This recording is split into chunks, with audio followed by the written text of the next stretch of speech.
Bonjour à tous, bonjour Jérémy. Bonjour Benoît, bonjour à tous. Bienvenue sur la 21e édition de la Route Tourangelle sur France 3 Centre Val de Loire. On est ravis de vous proposer cette cinquième manche de la Coupe de France en direct avec des conditions dantesques, beaucoup de pluie et du vent cet après-midi. Et puis, bien sûr, un grand absent, Nasser Boigny, le vainqueur 2022. Eh ben, il n'est pas sur la ligne de départ, Jérémy. Malheureusement, Nasser Boigny malade, non partant. À l'image aussi de Brian Coca, retenu par son équipe en Espagne. Mais quand même un beau plateau. Gerben Tichsen pour l'équipe Intermarché, Anthony Perez pour l'équipe Cofidis ou encore Lorenzo Manzin, ancien vainqueur ici sur la Route Tourangelle pour l'équipe Total Energy. En 2015. Et on pense aussi à Julien Simon, le vainqueur de la Coupe de France 2022. Les coureurs sont partis depuis l'hippodrome de Chambray-les-Tours, 1300 mètres de long cet hippodrome. Vous le voyez sur ces images. C'était à la mi-journée à 13h15 précisément. Et puis un départ réel du côté de Mont à 13h30. On va regarder tout de suite le profil de l'étape. Jérémy, 22 bosses aujourd'hui. C'est plus qu'à l'accoutumée. Ah ouais, c'est vrai que c'est un enchaînement de difficultés. Les petits coteaux et puis surtout ce vent, cette pluie qui est bien présente aujourd'hui. Une course très usante et très passionnante qui s'annonce. Allez, on regarde tout de suite le parcours de cette 21e Route Tourangelle. Parcours tracé au sud de la Loire, donc avec deux boucles à parcourir. D'abord pour aller chercher Saché, Thilouze, Sorigny notamment. Puis les coureurs repasseront une fois dans l'hippodrome, c'est un passage assez sympa. Avant d'aller chercher une deuxième boucle, donc Veigné, Èvres, Cormery, Saint-Bran, Saint-Beau, Toxigny et toujours ces difficultés. Puis les coureurs repartiront sur la boucle finale. Repassons sur une partie du parcours qu'ils ont déjà effectué pour aller chercher le final traditionnel de la Route Tourangelle, donc avec l'enchaînement des difficultés à partir de Lignières de Touraine. Et toutes ces bosses pour terminer avec le château de Fontiville, la Châtonnière, le Plessis, Valère, Villandry, le passage, on va se régaler, passage pavé à ne pas oublier, la Montée Jaune, le Boironneau, les Carnot et pour finir, ce ne sera pas la côte de l'Épan cette année, ce sera la côte de l'Opale, elle est située juste avant, mais ça s'annonce aussi difficile. Donc les coureurs cette année descendront les pans avant d'aller chercher le circuit final, un tour de circuit de 3 km avant d'aller chercher l'arrivée. L'architecture tourangelle, regardez, c'est le château d'Artigny du côté de Montbazon. L'actuelle structure a été construite entre 1912 et 1932 pour servir de résidence au parfumeur François Coty. Alors depuis, il a été transformé en hôtel. Artigny a accueilli nombre de personnalités telles que la reine d'Angleterre. Et puis en 73, les 24 et 25 novembre, il y a eu la conférence monétaire internationale où les grands ministres des Finances se sont réunis des plus grandes puissances mondiales. Et il y avait ce jour-là un certain Valéry Giscard d'Estaing. Le château d'Artigny à Montbazon. Voilà un grand hôtel aujourd'hui. C'est un hôtel 5 étoiles. Là.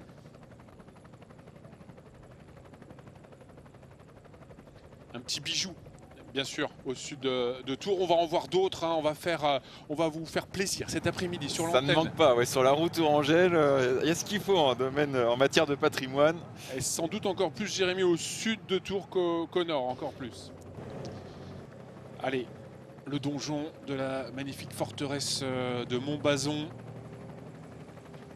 qui surplombe la vallée de l'Indre et donc la ville de Montbazon. Alors ça a été le fief du terrible comte d'Anjou, Foulques III Nérat, qui a sévi aux confins de la Touraine et de l'Anjou. Alors on le connaît bien ici en Touraine et dans le Val-de-Loire parce que Foulques III Nérat, il a été à l'initiative de beaucoup de constructions. C'était agréable, il y avait un petit peu de spectateurs, un peu de musique, c'est sympa, il y a quand même un peu de monde sur la route de la Route Tourangelle malgré la météo peu clémente cet après-midi. C'est vrai que les villages traversés jouent le jeu, toutes les communes. Beaucoup d'animations, beaucoup de décorations. Donc c'est vrai que c'est un vrai plaisir d'accueillir la Route Tourangelle pour ces villages. C'est une belle animation. Et un petit bijou, le château de Saché, musée de Balzac. Important dans le patrimoine tourangeau. Un logis de la Renaissance française et qui a été mis au goût du jour par son propriétaire de l'époque au 19e, par Jean Margonne. Et c'est lui qui a reçu d'ailleurs Honoré de Balzac Donc on est au début du 19e siècle, entre 1825 et 1848.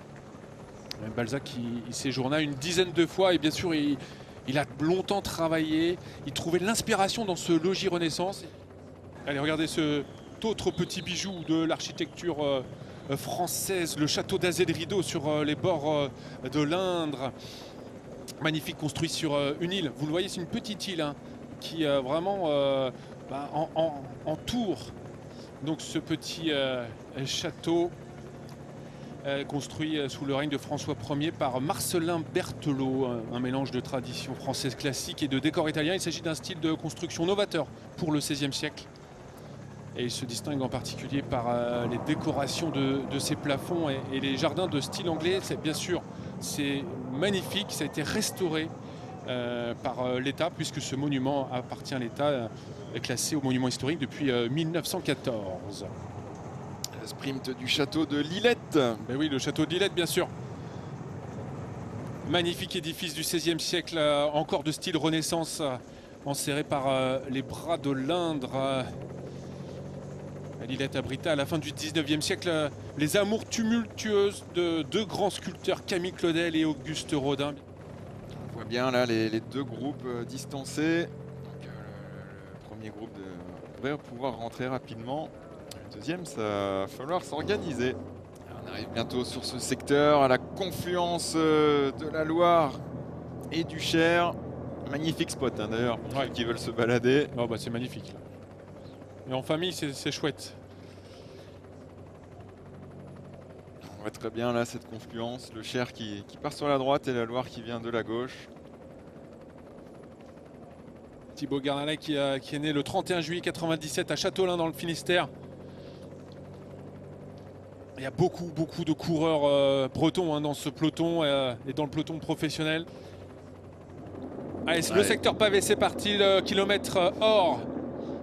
Bon, attention sur ce pavé humide. Ah, il vaut mieux passer seul, j'ai envie de dire. Ouais, c'est vrai que c'est peut-être la bonne option. Les vainqueurs de ce Louis d'Or, Thibaut Garnalec.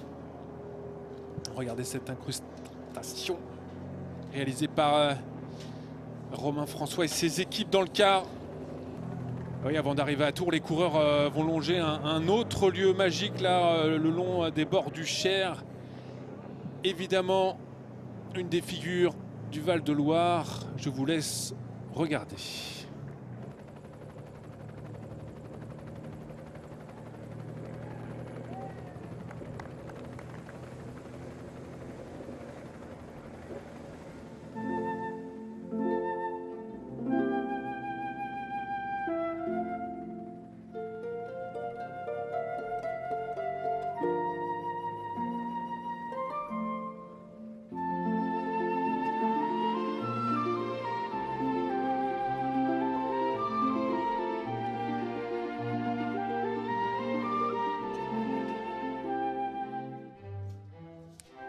C'est sur ce deuxième mouvement de concerto pour flûte de Mozart que nous découvrons ensemble donc le château de Villandry, construit au XVIe siècle, dernier des grands palais bâtis sur les bords de la Loire et du Cher, donc sauvé de la destruction début du XXe siècle par Joachim Carvalho. C'était le grand-père d'Henri Carvalho, actuel propriétaire. Et on enchaîne directement avec la montée du Bois-Renaud. Ouais, Bois-Renaud, puis un petit château encore. On ne connaît pas le nom. Il y a tellement de petits bijoux dans le Val-de-Loire, des belles propriétés, des manoirs, des châteaux. La belle ville de Tours avec la basilique Saint-Martin, la tour de l'horloge, la tour Charlemagne au premier plan, et puis plus loin, bien sûr, la cathédrale Saint-Gatien et la bibliothèque de Tours avec le toit vert, bien sûr. Préfecture d'Indre-et-Loire et la cathédrale Saint-Gatien qui fait face à vous. Un livre ouvert de l'art gothique bâti entre le XIIIe et le XVIe siècle sur des vestiges de la cité gallo-romaine. Elle renferme le tombeau des enfants d'Anne de Bretagne et de Charles VIII. Magnifique édifice, et le château de Tours en arrière-plan.